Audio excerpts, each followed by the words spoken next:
ಬಿಸಿ ಬಿಸಿ ತಿರ್ಲಡ್ಡೆ ರೆಡಿಯಾಗಿದೆ ನೋಡಿ. ನೋಡಿ ಎಲೆಯಿಂದ ಯಾವ ರೀತಿ ಬಿಟ್ಟು ಬರ್ತದೆ ನೋಡಿ, ಯಾವ ಶೇಪ್ ಉಂಟು ನೋಡಿ, ಭಾರಿ ಚೆಂದ ಕಾಣ್ತಾ ಉಂಟು. ಓಪನ್ ಮಾಡಿದಾಗ ಕಾಣೋದು ನೋಡಿ ಅಂತೆ, ಒಳಗಡೆ ಎಲ್ಲ ಸ್ಟಫಿಂಗ್ ಎಲ್ಲ ಯಾವ ರೀತಿ ಕಾಣ್ತಾ ಉಂಟು.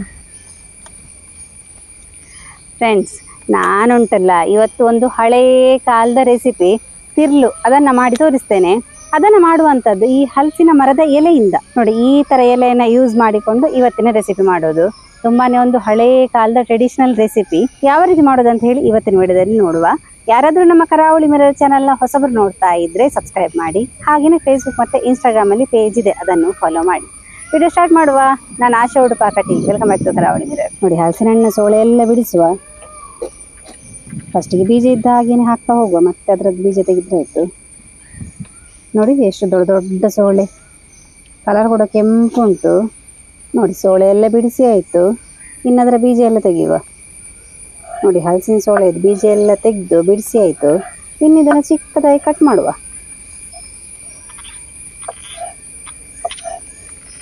ನಾವು ತಿರ್ಲೆಗೆ ಹಾಕುವಂತಹ ಸ್ಟಫಿಂಗನ್ನು ರೆಡಿ ಮಾಡಲಿಕ್ಕೆ ಇರೋದಿದು. ನೋಡಿ, ಈ ಥರ ಚಿಕ್ಕದಾಗಿ ಕಟ್ ಮಾಡಿಕೊಂಡ್ರೆ ಒಳ್ಳೆಯದಾಗ್ತದೆ. ನೋಡಿ, ಸೋಳೆ ಎಲ್ಲ ಚಿಕ್ಕದಾಗಿ ಕಟ್ ಮಾಡಿ ಆಯಿತು. ಇಷ್ಟಾದರೆ ಸಾಕು. ತಿರ್ಲೆ ಮಾಡಲಿಕ್ಕೆ ಫಸ್ಟಿಗೆ ನಾವು ಬೆಲ್ಲದ ಪಾಕವನ್ನು ರೆಡಿ ಮಾಡುವ. ತುಂಬ ಪಾಕ ಏನು ಬೇಡ. ನಾನಿಲ್ಲೊಂದು 3/4 ಲೋಟದಷ್ಟು ನೀರನ್ನು ಹಾಕಿದೆ. ಅರ್ಧ ಕಪ್ಪಲ್ಲಿ ಆಗುವಷ್ಟು ಫುಲ್ ಬೆಲ್ಲವನ್ನು ಪುಡಿ ಮಾಡಿಟ್ಕೊಂಡಿದ್ದೆ. ಈ ಥರ ಪುಡಿ ಮಾಡೋದ್ರಿಂದ ಬೆಲ್ಲ ಬೇಗ ನೀರಾಗ್ತದೆ. ಬೆಲ್ಲವನ್ನು ನಾವು ಜಸ್ಟ್ ನೀರು ಮಾಡಿಕೊಂಡು ಅದನ್ನು ಸೋಸಿಕೊಂಡ್ರೆ ಸಾಕು. ಅದರಲ್ಲಿ ಏನಾದರೂ ಚಿಕ್ಕ ಚಿಕ್ಕ ಕಲ್ಲೆಲ್ಲ ಇರ್ತದೆ ನೋಡಿ, ಅದೆಲ್ಲ ಹೋಗ್ತದೆ ನಾವು ಸೋಸೋದ್ರಿಂದ. ನೋಡಿ, ಫುಲ್ ಬೆಲ್ಲ ಕರಗಿತ್ತು. ಒಂದು ಕುದಿ ಬಂತು. ಇಷ್ಟಾದರೆ ಸಾಕು. ಇನ್ನು ನಾವು ತಿರ್ಲೆಗೆ ಬೇಕಾಗಿರುವಂತಹ ಸ್ಟಫಿಂಗನ್ನು ರೆಡಿ ಮಾಡುವ.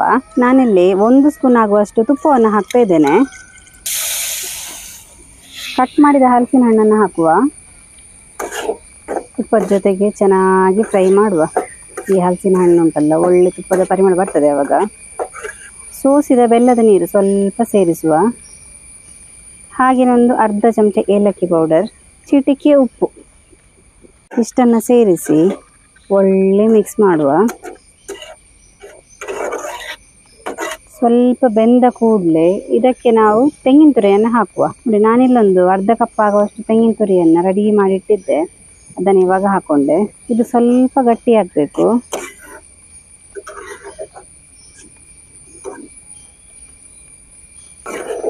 ನೋಡಿ, ಇಷ್ಟು ಗಟ್ಟಿ ಆದರೆ ಸಾಕು. ಇದನ್ನು ಸ್ವಲ್ಪ ತಣಿದಾದ ನಂತರ ಮತ್ತೆ ಗಟ್ಟಿ ಆಗ್ತದೆ. ಇನ್ನು ನಾವು ಹಿಟ್ಟನ್ನು ರೆಡಿ ಮಾಡುವ. ನಾನಿಲ್ಲಿ ಈ ಹಿಟ್ಟಿಗೆ ಕೂಡ ಈ ಹಲಸಿನ ಹಣ್ಣಿನ ಮಿಶ್ರಣವನ್ನು ಹಾಕ್ತೇನೆ. ಅದಕ್ಕೆ ಬೇಕಾಗಿ ಸ್ವಲ್ಪ ಸೋಳೆಯನ್ನು ತೆಗೆದು ನುಣ್ಣಗೆ ರುಬ್ಬಿ ತರ್ತೇನೆ. ನೋಡಿ, ನಾನಿಲ್ಲಿ 1 ಕಪ್ ಆಗುವಷ್ಟು ಅಕ್ಕಿ ಹಿಟ್ಟನ್ನು ತಗೊಂಡಿದ್ದೇನೆ. 1 ಸ್ಪೂನ್ ಆಗುವಷ್ಟು ತುಪ್ಪವನ್ನು ಹಾಕುವ. ರುಚಿಗೆ ತಕ್ಕಷ್ಟು ಉಪ್ಪು, ರೆಡಿ ಮಾಡಿದ ಹಲಸಿನ ಮಿಶ್ರಣ. ನೋಡಿ, ನುಣ್ಣಗೆ ಹಲಸಿನ ಮಿಶ್ರಣ ನೋಡಿ ಈ ಥರ ರೆಡಿ ಮಾಡ್ಕೋಬೇಕು. ಸೋಸಿಟ್ಟಂತಹ ಬೆಲ್ಲದ ನೀರು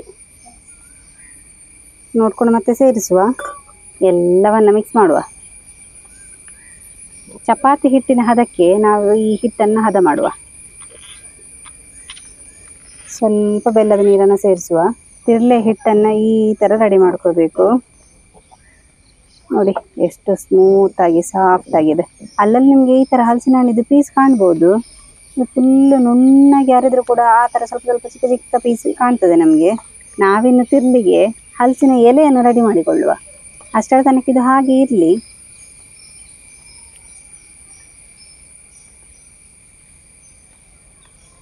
ನೋಡಿ, ಫಸ್ಟಿಗೆ ನಾವು ಈ ಹಲಸಿನ ಎಲೆಯನ್ನು ಚೆನ್ನಾಗಿ ತೊಳೆಯುವ. ಏನಾದರೂ ಹುಳಪಟ್ಟ ಎಲ್ಲ ಇದ್ದರೆ ನಾವು ತೊಳೆಯೋದ್ರಿಂದ ಹೋಗ್ತದೆ. ತೊಳೆದು ಅದನ್ನು ಒರೆಸಿ ಯೂಸ್ ಮಾಡೋದು. ಎಲೆಯನ್ನೆಲ್ಲ ಚೆನ್ನಾಗಿ ಒರೆಸಿ ಆಯಿತು. ನೋಡಿ, ಇನ್ನಿದನ್ನು ತ್ರಿಕೋನಾಕೃತಿಯಲ್ಲಿ ಮಾಡುವ. ಫಸ್ಟಿಗೆ ಈ ಥರ ಮಡಚಬೇಕು. ನಂತರ ನೋಡಿ, ಗ್ಯಾಪ್ ಇರದ ಹಾಗೆ ಇಲ್ಲಿ ನೋಡಿ, ಸ್ವಲ್ಪ ಒಳಗೆ ಗ್ಯಾಪ್ ಇರದ ಹಾಗೆ ಈ ಥರ ಫೋಲ್ಡ್ ಮಾಡಬೇಕು. ಹೀಗೆ ಮಾಡಿಕೊಂಡು ಇಲ್ಲೊಂದು ಕಡ್ಡಿಯನ್ನು ಹಾಕಬೇಕು. ನಮ್ಮ ಅಜ್ಜಿಯಂದಿರೆಲ್ಲ ಈ ಥರ ಲಾಕ್ ಮಾಡ್ತಿದ್ರು ನೋಡಿ. ಇದು ತುಂಬಾ ಒಂದು ಟ್ರೆಡಿಷನಲ್ ರೆಸಿಪಿ. ಇದೇ ರೀತಿ ಎಲ್ಲ ಎಲೆಯನ್ನು ಮಾಡ್ತಾ ಬರುವ ಕೋನ್ ಶೇಪ್ಗೆ ಮಾಡಿದರೆ ಆಯ್ತು ನೋಡಿ. ಇಷ್ಟೇ. ಈ ಥರ ಇಲ್ಲಿ ಸ್ವಲ್ಪ ಗ್ಯಾಪ್ ಕಂಡ್ರೆ ಏನು ತೊಂದರೆ ಇಲ್ಲ. ಅಂದರೆ ನಮ್ಮ ಹಿಟ್ಟು ನೀರಿಲ್ಲ ನೋಡಿ, ಚಪಾತಿ ಹಿಟ್ಟಿನ ಹದಕ್ಕೆ ನಾವು ರೆಡಿ ಮಾಡಿದ್ದೇವೆ, ಹಾಗಾಗಿ ಏನು ತೊಂದರೆ ಇಲ್ಲ.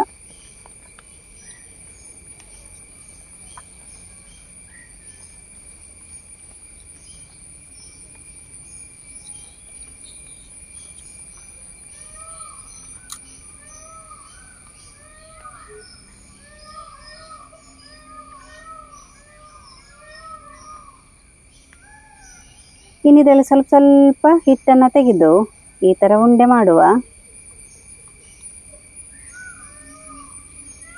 ನೋಡಿ, ಒಂದು ಉಂಡೆಯನ್ನು ತೆಗೆದು ಇದರ ಒಳಗಡೆ ಹಾಕಿ ನಂತರ ಎಲೆಯ ಫುಲ್ ಎಲ್ಲ ಕಡೆಗೆ ಬರೋ ತನಕ ಸವರಿಕೊಳ್ಬೇಕು.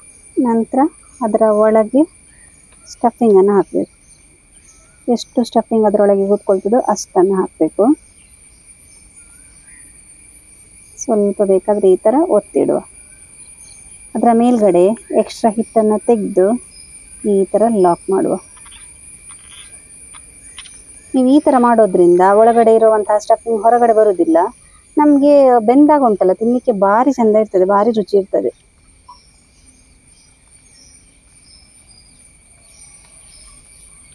ತಿರ್ಲೆಯನ್ನೆಲ್ಲ ಎಲೆಗೆಲ್ಲ ಹಾಕಿ ರೆಡಿ ಮಾಡಿ ಆಯಿತು. ಇನ್ನಿದನ್ನು ಬೇಯಿಸ್ಲಿಕ್ಕೆ ಇಡುವ. ನೋಡಿ, ಇಡ್ಲಿ ಪಾತ್ರೆಯಲ್ಲಿ ನೀರಿಟ್ಟಿದ್ದೆ, ಅದು ಒಳ್ಳೆ ಬಿಸಿಯಾಗಿದೆ. ಒಂದೊಂದೇ ಬೇಯಲಿಕ್ಕೆ ಇಡ್ತಾ ಬರುವ. ಈ ಥರ ಬೇಯಲಿಕ್ಕೆ ಇಟ್ಟರೆ ಆಯಿತು. ಹಾಗೆ ಒಂದು ಹಬೆಯಲ್ಲಿ 20 ನಿಮಿಷಗಳ ಕಾಲ ಬೇಯಬೇಕು. ಈ ತಿರ್ಲು ಅನ್ನೋದುಂಟಲ್ಲ, ತುಳು ಶಬ್ದ, ನಮ್ಮ ಅಜ್ಜಿಯಂದಿರೆಲ್ಲ ಮಾಡ್ತಿದ್ದಂತಹ ರೆಸಿಪಿ ನೋಡಿ. ಹಾಗಾಗಿ ಇದು ಕನ್ನಡದಲ್ಲಿ ಏನು ಹೇಳ್ತಾರೆ ನಂಗೆ ಗೊತ್ತಿಲ್ಲ, ತುಳುವಲ್ಲಿ ತಿರ್ಲು ಅಂತ ಹೇಳ್ತೇವೆ ನಾವು. ಅಂದರೆ ಅದೊಂಥರ ಕೋನ್ ಶೇಪಲ್ಲಿ ಮಾಡುವಂತಹ ರೆಸಿಪಿ ನೋಡಿ.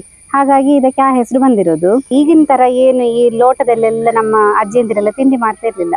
ಈ ಮಳೆಗಾಲಕ್ಕೆ ಯಾವುದೆಲ್ಲ ಈ ಎಲೆ ಎಲ್ಲ ಸಿಗ್ತದೆ, ಯಾವ ಈ ಹಣ್ಣೆಲ್ಲ ಸಿಗ್ತದೆ, ಅದನ್ನೆಲ್ಲ ಯೂಸ್ ಮಾಡಿಕೊಂಡು ಒಳ್ಳೆ ರೆಸಿಪಿ ಮಾಡ್ತಿದ್ರು. ಅಂದರೆ ಆ ಮಳೆಗಾಲ ಸೀಸನ್ಗೆ ಏನು ತಿಂಡಿ ಇರ್ತದೋ ಅದೇ ತಿಂಡಿ, ಹಾಗೆಯೇ ಬೇಸಿಗೆ ಕಾಲಕ್ಕೆ ಏನು ಬೇಕೋ ಅದು ತಿಂಡಿ ಎಲ್ಲ ಮಾಡ್ತಾಯಿದ್ರು. ಇದೊಂಥರ ವಿಭಿನ್ನವಾದ ರೆಸಿಪಿ.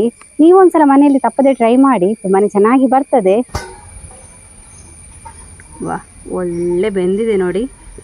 ಎಲೆ ಕಲರೆಲ್ಲ ನೋಡಿ ಅಂತೆ, ಹಸಿರು ಹೋಗಿ ಹಳಾದಿ ಆಗ್ತಾ ಬಂದಿದೆ, ಚೆಂದ ಬೆಂದಿದೆ ನೋಡಿ. ಬಿಸಿ ಬಿಸಿ ತಿರ್ಲಡ್ಡೆ ರೆಡಿಯಾಗಿದೆ ನೋಡಿ. ನೋಡಿ, ಎಲೆಯಿಂದ ಯಾವ ರೀತಿ ಬಿಟ್ಟು ಬರ್ತದೆ ನೋಡಿ, ಯಾವ ಶೇಪ್ ಉಂಟು ನೋಡಿ, ಭಾರಿ ಚೆಂದ ಕಾಣ್ತಾ ಉಂಟು. ಓಪನ್ ಮಾಡಿದಾಗ ಕಾಣೋದು ನೋಡಿ ಅಂತೆ, ಒಳಗಡೆ ಎಲ್ಲ ಸ್ಟಫಿಂಗ್ ಎಲ್ಲ ಯಾವ ರೀತಿ ಕಾಣ್ತಾ ಉಂಟು. ನೋಡಿದ್ರಲ್ಲ ಫ್ರೆಂಡ್ಸ್, ನಮ್ಮ ತಿರ್ಲಡ್ಡೆ ರೆಸಿಪಿ ಯಾವ ರೀತಿ ಬಂದಿದೆ ಅಂತ ಹೇಳಿ. ತುಂಬಾ ಚೆನ್ನಾಗಿ ಬಂದಿದೆ. ಅದು ಟೇಸ್ಟ್ ಅಂತೂ ಭಾರಿ ಸೂಪರ್ ಆಗಿರ್ತದೆ. ಹಲಸಿನ ಹಣ್ಣಿನ ಈ ಎಲೆಯದ್ದು ಫ್ಲೇವರ್ ಎಲ್ಲ ಕೊಡ್ತಾ ಇರ್ತದೆ, ತುಂಬಾ ಚೆನ್ನಾಗಿರ್ತದೆ. ನೀವು ಕೂಡ ಈ ರೆಸಿಪಿ ಇಷ್ಟ ಆದರೆ ತಪ್ಪದೆ ಮನೆಯಲ್ಲಿ ಟ್ರೈ ಮಾಡಿ. ಹೇಗೆ ಬಂದಿದೆ ಅಂತ ಹೇಳಿ ನಮಗೆ ಕಮೆಂಟ್ ಮೂಲಕ ತಿಳಿಸಿ. ಹಾಗೆಯೇ ನಿಮ್ಮ ಫ್ರೆಂಡ್ಸಿಗೆ, ರಿಲೇಟಿವ್ಸ್ಗೆಲ್ಲ ಹೆಚ್ಚು ಹೆಚ್ಚು ಶೇರ್ ಮಾಡಿ. ನಮ್ಮ ಯಾರಾದರೂ ಚಾನಲನ್ನು ಸಬ್ಸ್ಕ್ರೈಬ್ ಮಾಡಲಿಲ್ಲ ಅಂತ ಹೇಳಿ ಆದರೆ ಸಬ್ಸ್ಕ್ರೈಬ್ ಮಾಡೋದನ್ನು ಮಾತ್ರ ಮರಿಬೇಡಿ. ಹೀಗೆ ಸಬ್ಸ್ಕ್ರೈಬ್ ಮಾಡಿ ಸಪೋರ್ಟ್ ಮಾಡ್ತಾ ಇರಿ. ನಾವು ಇಂಟ್ರೆಸ್ಟಿಂಗ್ ವಿಡಿಯೋದೊಂದಿಗೆ ಮುಂದೆ ಸಿಗ್ತಾ ಇರ್ತೇವೆ. Thank you.